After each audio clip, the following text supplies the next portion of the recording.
Guys, magandang hapon po sa inyong lahat. For today's video ay nagawa po ko guys ng isang napakasimple at napakabilis lang gawin na isang goat design na balloons. Panibagong araw, panibagong video. At tayo naman po ay tapos na sa ating ginagawa. At tayo naman po ay gagawa ng ating video para sa araw nito. Biyernes ng hapon mga idol.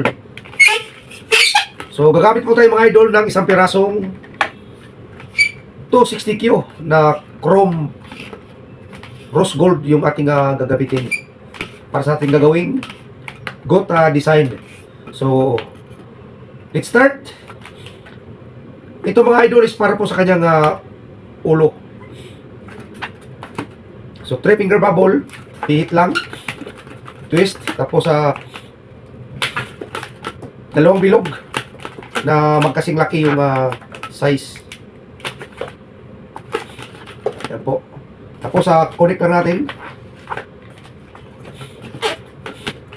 Press po para malambot. Tapos sunod mga idol is 3 finger loop.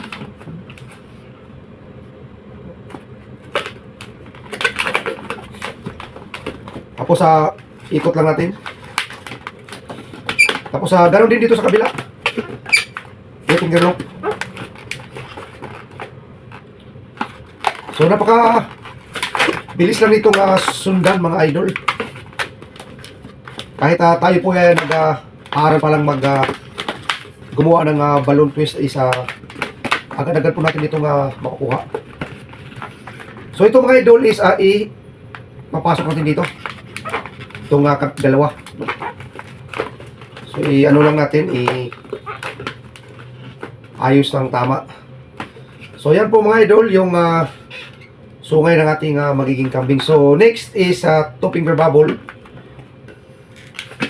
para po sa kanyang liig. Tapos 4 finger bubble para po sa kanyang paa sa unahan. Tapos balik tayo dito. Same size lang mga idol. Tapos connect po natin.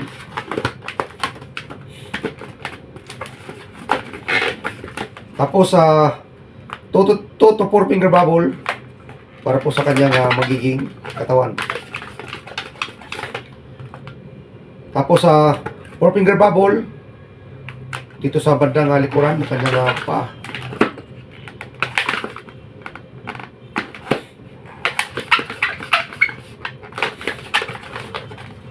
Same size mga idol. So natin. So ayusin ko lang mga idol. Pipix lang natin ng maayos. So ito mga idol is medyo mahaba siya. So tuloy po natin. Pwede rin pong i-ano lang. Iikot mo natin bago natin na-ikat. So dito mga idol is ikat na po natin to. Saka po natin ibuhol dito para hindi po siya mag-deflate. Tuloy lang, cut lang po natin yung sobra. So yan po siya mga idol, mga kabos, yung ating isang goat design. So napakabilis lang ng kanyang gawin, napakadali lang. Kahit tayo po yung nagsimulang pa lang aral balloon na twist is makukuha po agad natin mga idol. So ito po siya mga idol yung pinaka tapos na ng gawa. So ang pinakasekreto lang ito mga idol is yung doon po sa pag-inflate natin ng hangin is 6 to 7 fingers yung hindi po nalagyan po ng hangin. So ganun na po mga idol. At napakabilis lang talaga nitong gawin. So maraming salamat mga idol sa inyong pagsama, sa inyong oras mula umpisa hanggang dulo sa aking paggawa nito mga idol. So mayroon pa akong ginawang isa mga idol, isang kulay blue. So that's it guys. At sana po ay inyo pong nagustuhan yung aking estilo ng paggawa ng goat balloon design. Kung bago lang po tayo mga idol dito sa ating YT channel, ay paki-subscribe, paki-comment at paki-share na rin po para malaman po natin kung sana po tayo nakarating dito sa ating balloon na design works. So thank you for watching at isang magandang hapon po sa inyong lahat.